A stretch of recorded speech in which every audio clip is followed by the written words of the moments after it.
você chegou, saudade! Recadinho de Deus de hoje vem de Ezequiel 37, onde está escrita aquela história do Vale dos Ossos Secos.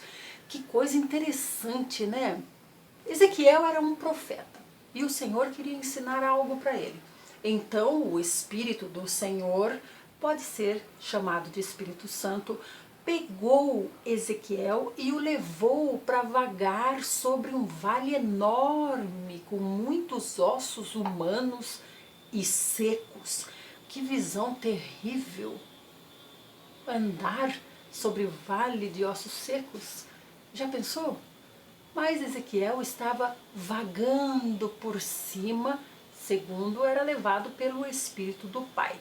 Então Deus disse para ele: Ezequiel, você crê, Ezequiel? Você crê que esses ossos secos, sequíssimos, podem voltar a ter vida? Ezequiel não gaguejou. Ezequiel imediatamente respondeu: Senhor, o Senhor sabe. Ezequiel quis dizer: Senhor, eu tenho certeza absoluta, com todas as minhas forças eu creio e acredito que se o Senhor quiser, pode sim, porque qualquer coisa o Senhor pode fazer. Então o Senhor disse para Ezequiel: ah é? Faz o seguinte, já que você crê, profetiza aos ossos para que eles voltem a ter vida. E o Senhor não só ensinou não, mas disse para ele certinho como era para ele dizer. Diga assim, está no versículo 4 de 37. Profetize a esses ossos e diga a eles: ossos secos, ouçam a palavra do Senhor.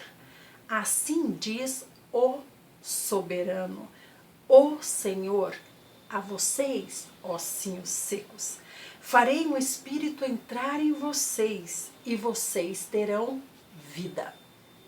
Gente, eu fiquei abismada quando eu estava lendo esse versículo. Primeiro, por que o Senhor haveria de levar Ezequiel para ver esses ossos secos?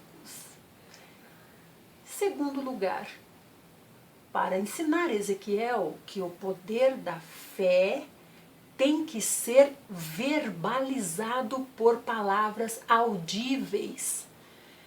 Então Ezequiel poderia dizer: ossos secos, se levantem. E aqui o Senhor diz: você vai dizer assim, Ezequiel: o Senhor ordena a vocês. Eu, o Senhor. Então Ezequiel e o Senhor tinham um relacionamento muito íntimo. Estavam ligados.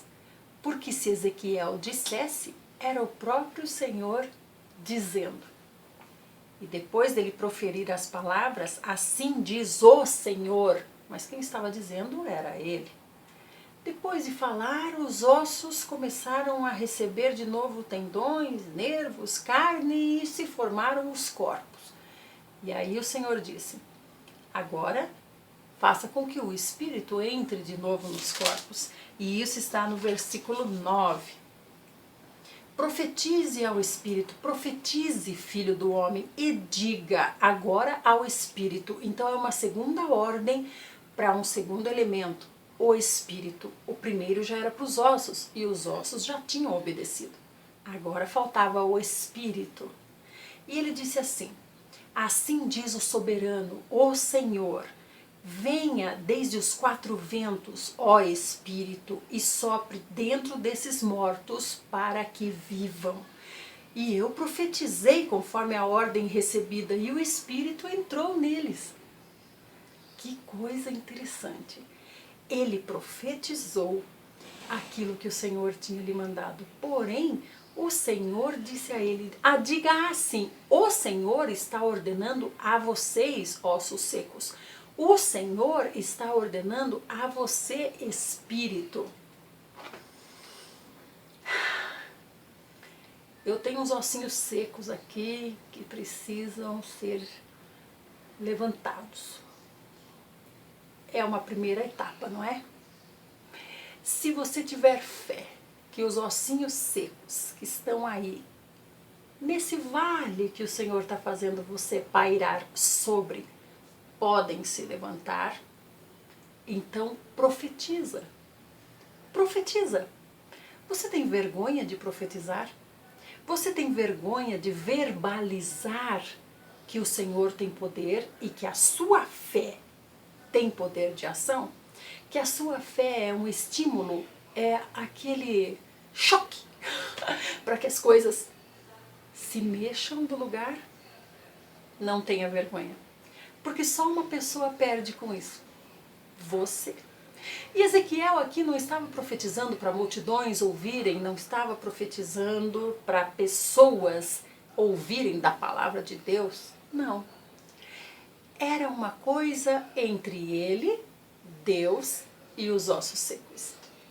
Então você pode profetizar a esses ossinhos secos aí e ninguém precisa saber.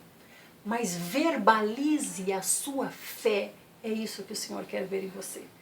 Que você crê, e você crê tanto que você ordena que aconteça. Eu já tive essa experiência, já profetizei e os ossos se levantaram.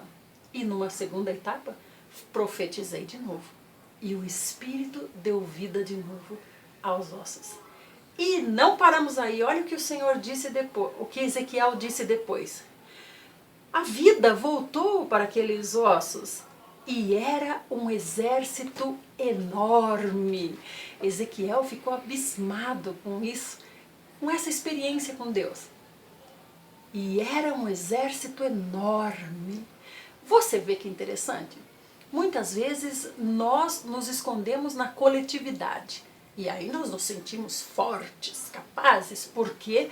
Porque nós somos um exército enorme. O grupo onde eu estou é um exército enorme. Seja na faculdade, seja na igreja, seja no seu trabalho, seja na sua família, seja onde for. Em que coletividade você se esconde?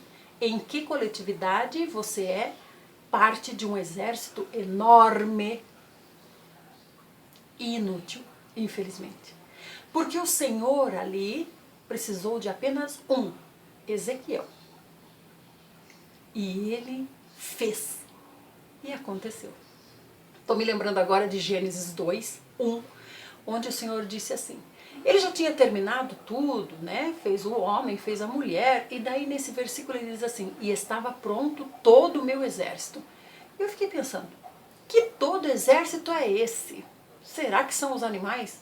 Não, porque os animais já estavam feitos, já estavam até lá, chafurdando no jardim. Quem é esse exército?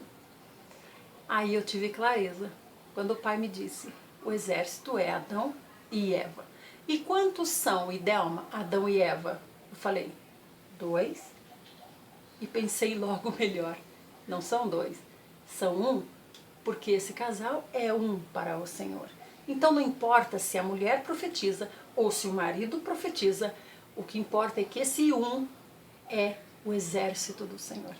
Saia um pouco da coletividade, não estou falando de forma física, deixe de frequentar os grupos que você frequenta, pelo contrário, se fortaleça neles.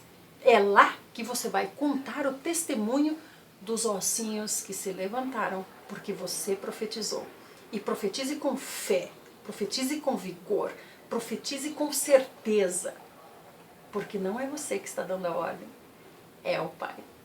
O recadinho de Deus de hoje eu quero dedicar à minha amada amiga Vanessa da Faculdade de Nutrição, que foi ao culto, ouviu isso do pastor, uma pregação linda, e veio compartilhar comigo. E eu fiquei matutando o que ela me disse. Você tem 2 opções de escolha, ser o osso seco ou ser o que profetiza, porque a terceira opção é o Senhor, e o Senhor não dá para você ser. Então escolha entre as duas. Você quer ser o osso seco ou você quer ser o que profetiza sobre o osso seco? Então o Senhor me entregou essa palavra, que a coletividade me dá uma falsa força. Eu preciso, na verdade, é da minha força interior, da certeza de que eu e o Pai somos mais do que suficientes. Um beijo, gente, um beijo, Vanessa, meninas lindas, gatinhas de Jesus, florezinhas de Jesus. Eu amo demais vocês. E você que está vindo aqui pela primeira vez, faz o seguinte, dá um joinha aqui, porque é assim que a gente está alcançando cada vez mais um coraçãozinho.